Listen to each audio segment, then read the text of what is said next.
I always thought if something important in my life was taken from me, I would hear about it in a clear and honest way. A phone call, a tense family meeting, maybe even an argument that started small and grew loud. But that is not how I learned the truth.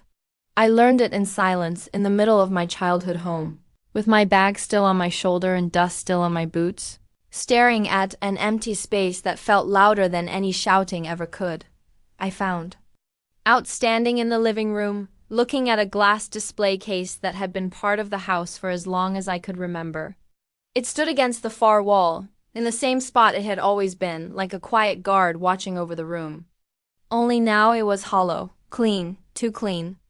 And through the front window, parked in the driveway like a prize nobody had earned, my younger sister's brand new Tesla shone in the sunlight, black and perfect, reflecting the sky like it had nothing to hide. When my grandmother finally learned what they had done, how they had sold the one thing my grandfather left just for me, she did not shout, she did not tremble, she did not shed a single tear. She only smiled, but I did not know any of that yet. I knew something was wrong the moment I walked through the front door. A house tells you when it has been touched without permission. The air feels thinner, sounds bounce in strange ways. Even the smell changes, less like old wood and furniture polish, more like sharp cleaner, as if someone had tried to scrub away a memory. I had just come home on leave. Not the happy kind with banners and photos and food waiting on the table, just a short break between rotations. A few days to sleep in a real bed. A few days to remember what quiet sounded like when it was not broken by boots, radios, or distant thunder. My duffel bag was still hanging from my shoulder when I noticed it. The display case empty. The glass was spotless. No fingerprints. No dust shadows where objects had rested for decades. No faint marks of history.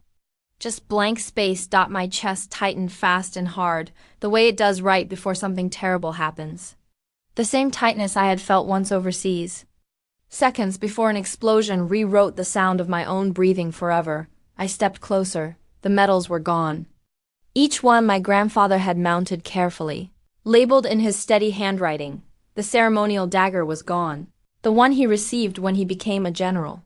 Its leather handle worn smooth not by use, but by time and pride. The folded flag was gone. He had placed it there himself, and never allowed anyone to touch it again, and most of all the letter was gone. The one he had written to me. The one tucked behind the frame, addressed in ink that had faded but never weakened. I set my bag down slowly, as if sudden movement might break something already cracked inside me. "Mom?" I called. No answer. Instead, I heard laughter outside. My sister's laugh, light, carefree. I turned toward the window. That was when I saw the car properly. The Tesla sat in the driveway like a polished promise, sunlight sliding across its surface as if it were alive. Temporary plates still on it. The inside untouched, expensive, perfect. My sister stood beside it, phone raised, moving her head, changing angles, chasing the right picture. She smiled like her happiness had not been built on someone else's past. For a moment, my mind refused to connect what my eyes already understood. Then it did. And the calm the military had trained into me settled deep in my bones. The stillness that keeps panic quiet. The kind that lets you move forward even when everything inside you wants to collapse. I walked outside. She noticed me then. Her smile flickered just a little. "Oh," she said, "you're home." I nodded. "Where's Grandpa's display?" She blinked. "What?" "The case," I said. "Inside." She shrugged. "Ask Mom." That answer told me enough. Inside, I found my parents in the kitchen. My mother stirred her coffee like nothing in the world had shifted. My father sat at the table scrolling on his tablet, calm in the way only people who believe they cannot be touched ever are. I did not sit. "Where is it?" I asked. My mother sighed before I finished speaking. "Can you at least say hello?" I looked at my father. "Where's Grandpa's keepsake?" He did not look up. "We took care of it." Those 4 words hit harder than any shout. Took care of it how? My mother set the spoon down. "You're being dramatic." "You sold it," I said. Silence. My father finally looked up. Yes, the word landed flat, heavy, final. You sold everything, I said. The medals, the dagger, the letter. It was valuable, my mother said quickly. And it was just sitting there. It was his, I said. And he left it to me. My sister walked in, keys swinging in her hand. It's not like you were using it, she said. You're never here. That's because I'm serving, I said. She rolled her eyes. You get paid for that. My hands clenched. My father cleared his throat. We're family. What he left belongs to all of us. No, I said quietly. He was clear. My mother's face hardened. He didn't need it anymore. Something inside me split open. You didn't think to tell me? I asked. We didn't want to burden you, my father said. You didn't want me to stop you. My mother pointed toward the window. Your sister needed a safe car. I laughed once, short, bitter. So you bought her a Tesla. My sister smiled. It's beautiful. I looked back at the empty wall, and I understood. They hadn't sold metal or glass or paper. They had sold proof. Proof that someone in this family had believed in me. I picked up my bag. Don't tell your grandmother, my mother said. She doesn't need stress. She deserves the truth, I said, And for the first time, they were afraid. The next morning, I drove to her place before the heat settled over the streets. Early light has no mercy. It shows everything. Her building stood at the end of a quiet road lined with old trees. I rode the elevator alone. She was sitting by the window when I knocked. You look like your grandfather did, she said, when someone crossed a line. They sold it, I said. She waited. All of it. For almost 90,000. She breathed in slowly. And what did they buy? A Tesla. That was when she smiled. Not happy. Not bitter. Knowing. Double quotes that explains the hurry. She said, I told her everything. She listened. Then she brought out a folder. Inside were photos. Appraisals, insurance papers, and his will. My name. They had no. Right, I said. They did not. She answered. A strange mix of relief and grief washed through me. And she smiled again, gently, and said very softly, that keepsake. Relief that I hadn't imagined his intention. Grief that the people who raised me had ignored it so easily. They moved fast, she went on. That tells me they knew now to worry. I thought of the spotless glass case, the missing dust, the Tesla tags still dangling. What happens now? I asked. She closed the folder and slid it back into the cabinet. Now, she said, we let them believe they've won. My pulse skipped. That's it for the moment. She picked up her phone, already scrolling. I'll need the buyer's information. I don't have it. She smiled again. We will. I watched her type, fingers steady despite their age. You're very calm about this. She glanced up. Your grandfather always said the most dangerous officer in the room is the one who doesn't raise his voice. She made a call, then spoke quietly, efficiently. No names I recognized, no explanations she didn't need to give. When she hung up, she looked at me and said, I'll handle this. I felt a flicker of guilt. I didn't want you dragged into family drama. She laughed softly. Family drama dragged me into this when they sold something that wasn't theirs. We sat in silence for a moment, the kind that doesn't beg to be filled. Outside, a nurse passed by with a cart. Somewhere down the hall, a television murmured. What do I do? I asked finally. She reached across the table and squeezed my hand. You go back to your life. You do your job. You don't argue, you don't explain, and you don't warn them. I nodded. As I stood to leave, she added almost gently, and when they invite you over to celebrate that car, you come. I paused at the door. Why? Her eyes held mine sharp and unwavering. Because she said, some lessons require witnesses. I left her apartment feeling like the ground had shifted under my feet. Not because I was losing something, but because I was about to see who in my family would survive the truth. Nothing happened right away. That was the hardest part. In the military, you're trained to expect cause and effect. You act, something responds. You move, the world adjusts. Even waiting has structure, timelines, checkpoints, updates that tell you whether you're still on course. This was different. Weeks passed and my family behaved like they'd gotten away with something permanent. I returned to base 2 days after seeing my grandmother. I slipped back into routine the way I always did. Muscle memory carrying me through mornings. That started before sunrise and ended long after the day had burned itself out. Boots, formations, paperwork, training runs that left my lungs raw and my thoughts too tired to wander until they weren't. At night, when the noise finally dropped away, I thought about the empty display case, about my grandfather's hands, large, steady, placing each medal just so not to show off but to remember. He'd never talked much about his career unless I asked specific questions. He believed stories earned their telling. And when had chosen me quietly, deliberately to receive those keepsakes, it hadn't felt like favoritism. It had felt like trust. Meanwhile, back home, my sister posted like she'd just unlocked a new level of life. The Tesla appeared on my phone screen more times than I could count. Daylight photos, nighttime photos, close-ups of the interior. Her hand on the wheel, nails perfectly done, captioned with things like, "Hard work pays a fan finally." My parents commented with heart emojis and congratulations. Not once did any of them mention my grandfather. I didn't comment. I didn't react. I didn't call. I followed my grandmother's instructions exactly. Silence, I was learning, was not the absence of action. It was a form of discipline.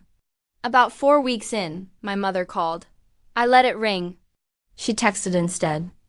"We're having people over this weekend. A little get-together. You should come." No apology, no acknowledgement, just an invitation wrapped in normally. I stared at the message for a long time before replying. "I'll be there." I didn't add anything else. The call from my grandmother came the next morning. "They've planned a party," she said, as if discussing the weather. "Yes, they think it's about the car." I know. There was a pause. "Then I've invited a few people as well." I smiled for the first time in days. "Friends of yours?" "Of sorts," she said. "Bring your uniform." The drive home that weekend felt heavier than the first one had. Not because I was anxious, because I wasn't. Anxiety requires uncertainty. This felt like standing at the edge of a controlled demolition, watching professionals set charges with careful hands. My parents' house looked different when I pulled up. Not physically, emotionally. Cars lined the street. Laughter drifted from the backyard. Music played too loud. The kind of cheerful noise meant to announce success to anyone within earshot. And there it was. The Tesla sat in the driveway, washed to a shine so bright it almost hurt to look at. A ribbon had been tied around one of the side mirrors, red and ridiculous. I stood there for a moment, keys still in my hand. I thought about me grandfather's funeral. The way the folded flag had been placed into my grandmother's arms. The way she'd thanked the officer, voice steady even as her hands shook. Then I squared my shoulders and walked in. The backyard had been transformed into something out of a catalog. String lights, a grill going full blast. Neighbors I barely recognized, holding drinks like they'd been invited to a victory lap. My sister spotted me first. She glanced at my uniform and smirked. "You really wore that?" "Yes," I said. She laughed. "Relax, Dot, it's just a party." My parents joined us moments later. My mother hugged me stiffly, careful not to wrinkle anything. My father clapped me on the shoulder like he always did, proud of the image, if not the substance. "We're glad you could make it," my mother said. "We didn't know if you'd be free." I looked past her at the car. Seems important. My sister beamed. "Isn't it?" People gathered. Compliments flowed. Someone asked about my job, then lost interest halfway through the answer. Another asked my sister about the curse fetchers. She rattled them off with rehearsed enthusiasm. I stayed quiet. Then the gate opened. I heard it before I saw it. The subtle shift in conversation, the way laughter stuttered and thinned. I turned. My grandmother walked in wearing a pale blouse and dark slacks, posture straight, expression calm.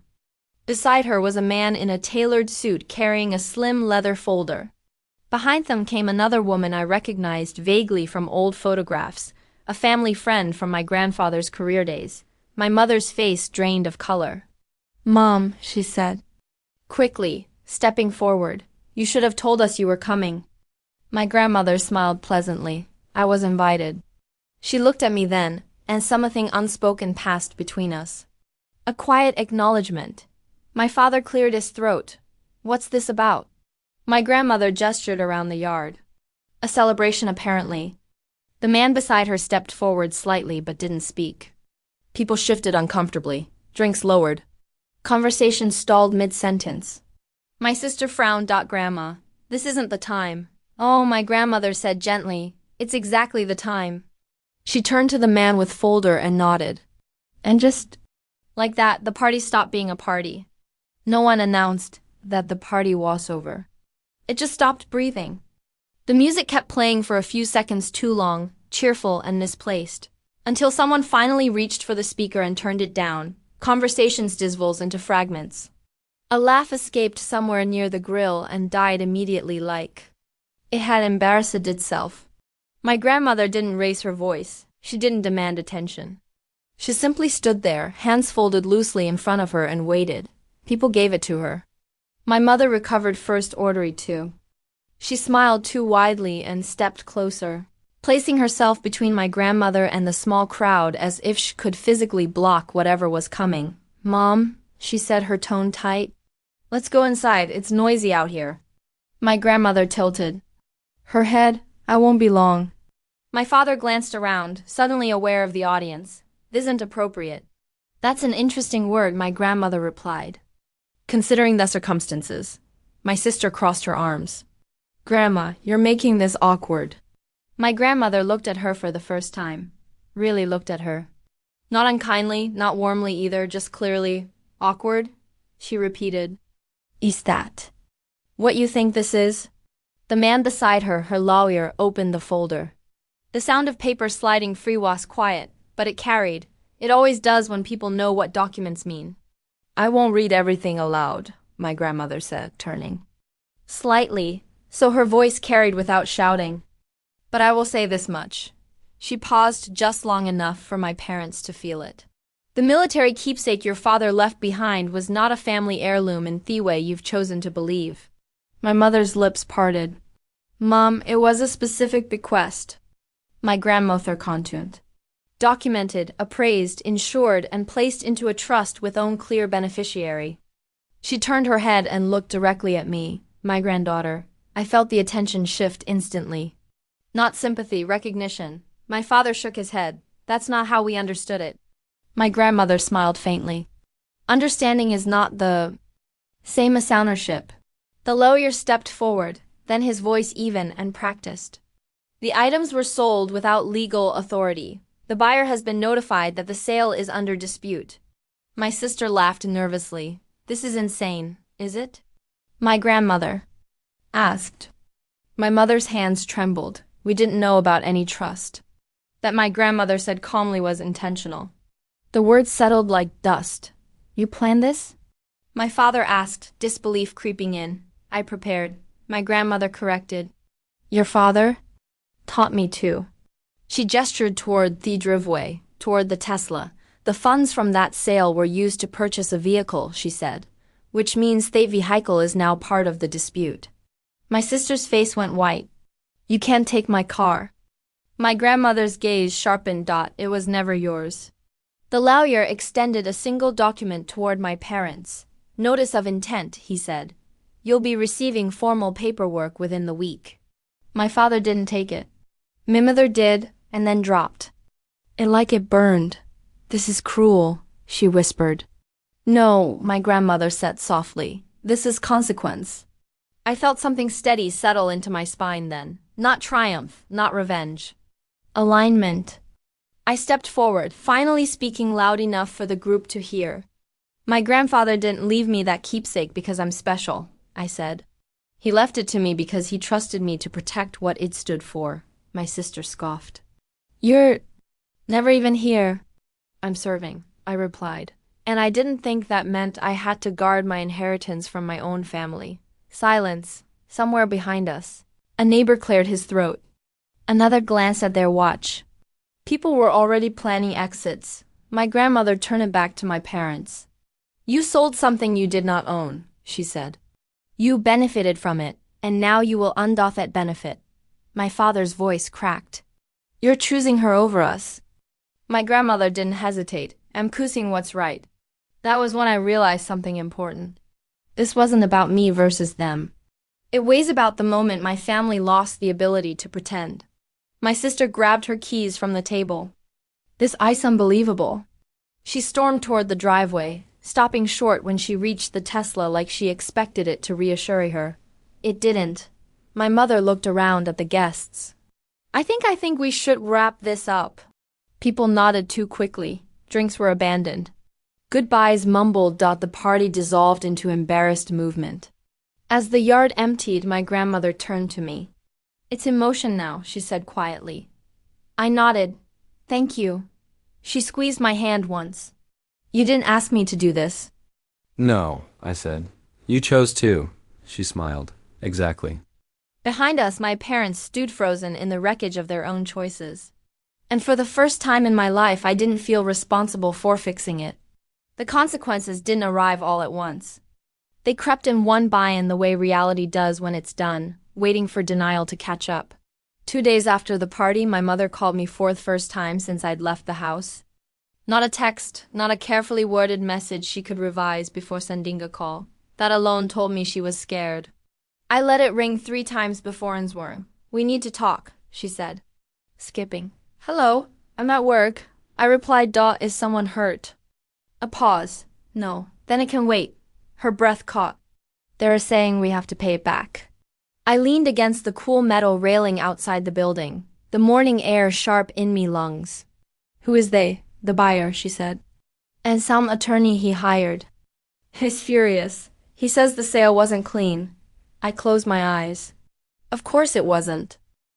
They're threatening legal action, she continued. They want the full amount returned immediately.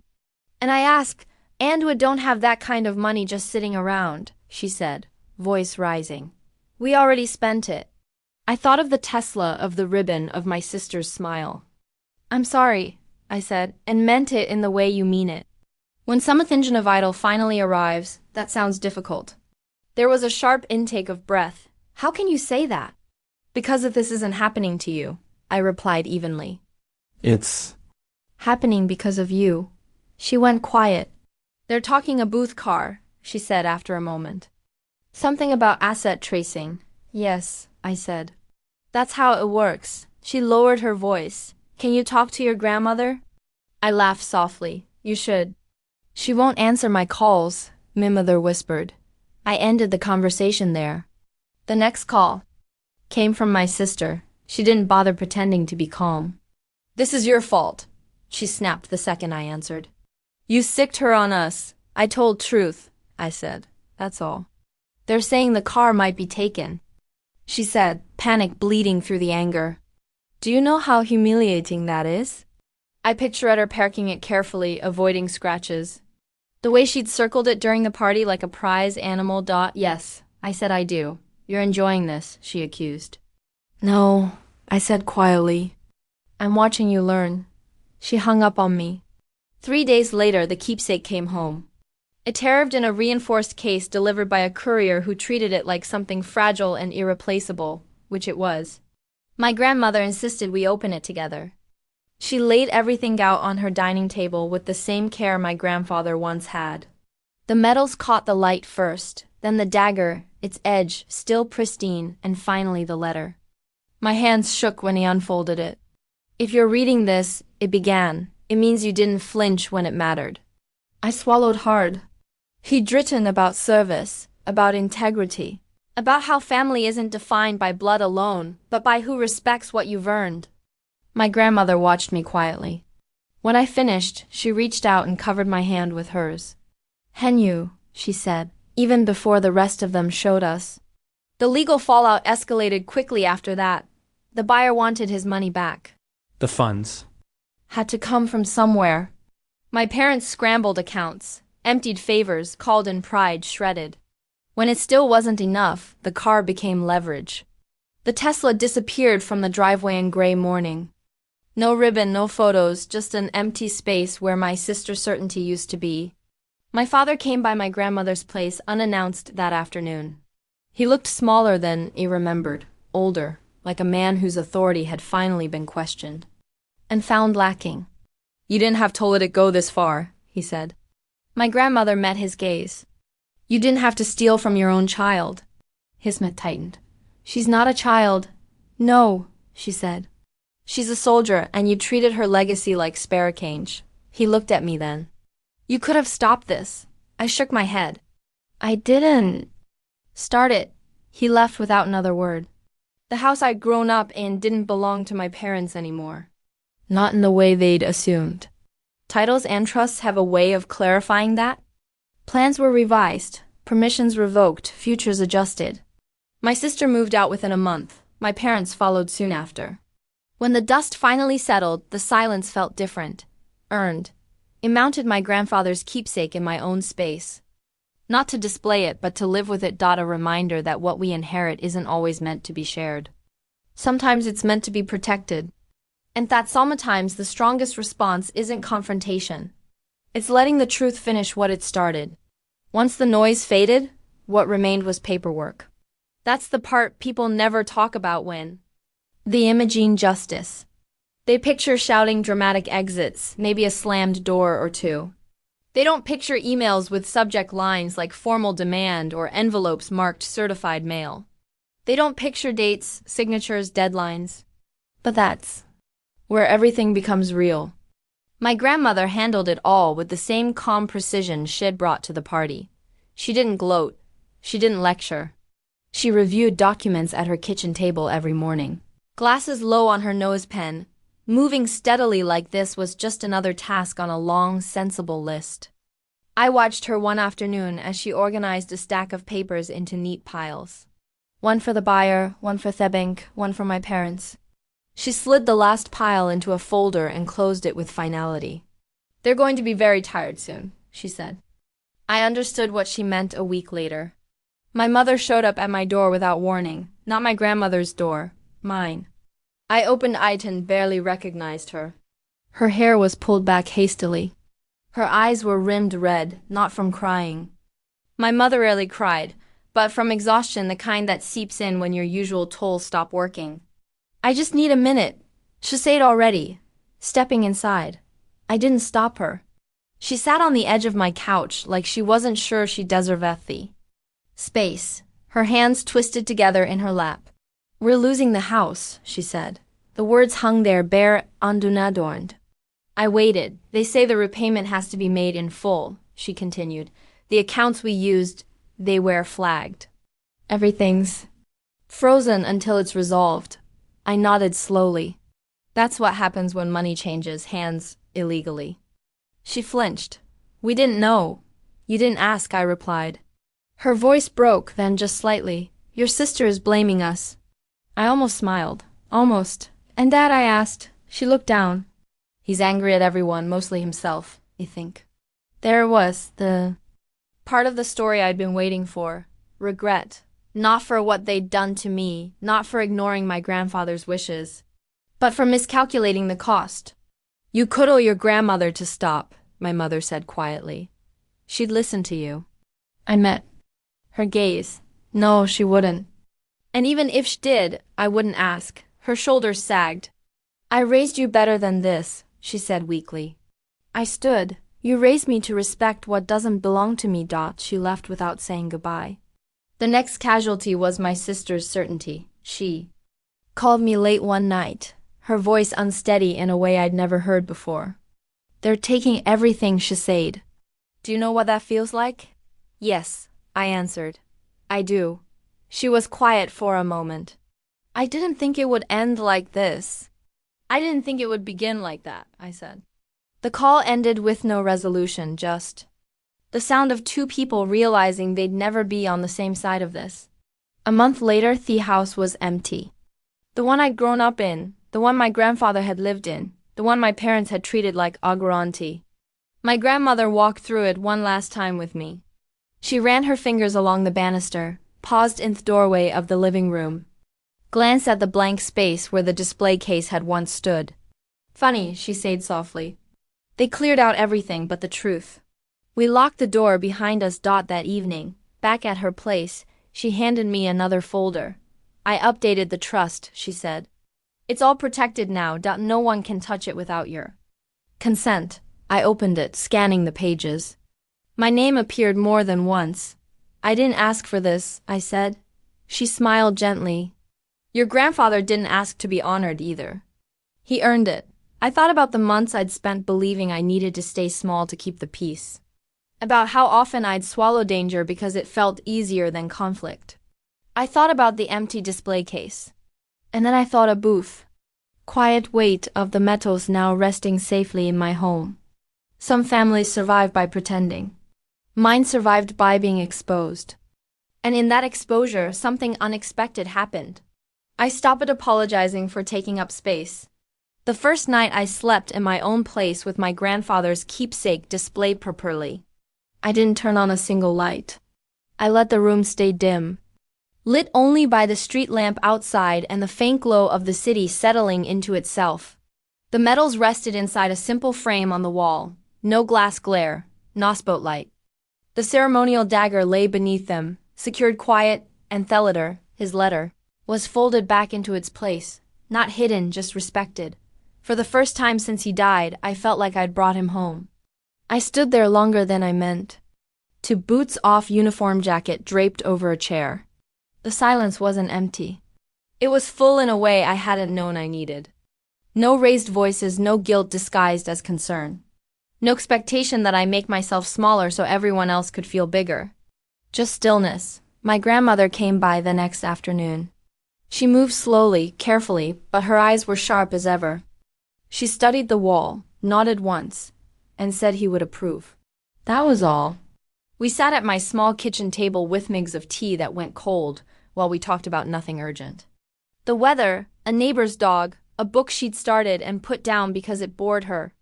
Then eventually she said, "Your parents are asking around." I didn't look up. "About what?" "About you," she replied. "About whether you're angry." I thought about it. "I'm not," I said. "Honestly, I'm done." She smiled at that. Not the sharp smile from before, not the strategic one, a softer version. That's usually when people finally understand the damage they caused. "Do you think they will?" I asked. She considered it. "They'll understand Thelis. Whether they understand why is another matter." I nodded. That felt right. My sister sent one last message a week later. It was short. No blame, no apology either. I didn't know it wouldn't like this. I stared at the screen for a long time before replying. Neither did Grandpa, I typed. That's why he planned. She never answered. And strangely, I didn't feel the urge. Touches the silence this time. Life moved on. I went back to duty, back to early mornings and long days to orders given and followed to the strange comfort of structure. But something inside me had shifted. I stopped explaining myself to people who weren't listening. I stopped softening my words to make others comfortable. And I stopped believing that loyalty meant surrender. When I thought about my parents now, it wasn't with anger. It was with distance, the kind that lets you see a pattern clearly once you're no longer trapped inside it. They hadn't stolen from me because they hated me. They'd stolen because they believed I would endure it. They were right about my strength. They were wrong about my silence. One evening, months later, I received a small package in the mail. Number. Return address. Inside was a photograph I hadn't seen in years. My grandfather, much younger, in uniform, standing beside my grandmother, his hand resting lightly on her shoulder. Both of them looking straight at the camera, not smiling, not posing. Certain. I turned it over. On the back in my grandmother's handwriting were 4 words, "You did not flinch." I framed the photo and placed it beside the keepsake, not as a shrine, as a reminder. A reminder that honor doesn't belong to the loudest voice in the room. That family doesn't get to redefine your worth. And that sometimes the greatest act of revenge isn't destruction, it's preservation. If this story resonated with you, if you've ever been told to stay quiet, to keep the peace, or watched someone mistake your strength for permission, I'd really like to hear from you. Leave a comment below and tell me where you're watching from or what part of this story stayed with you the most. We share stories like this every day. Stories about boundaries, truth, and the moments that change us. So if you don't want to miss the next one, make sure you subscribe and stay with us. We're walking this road together.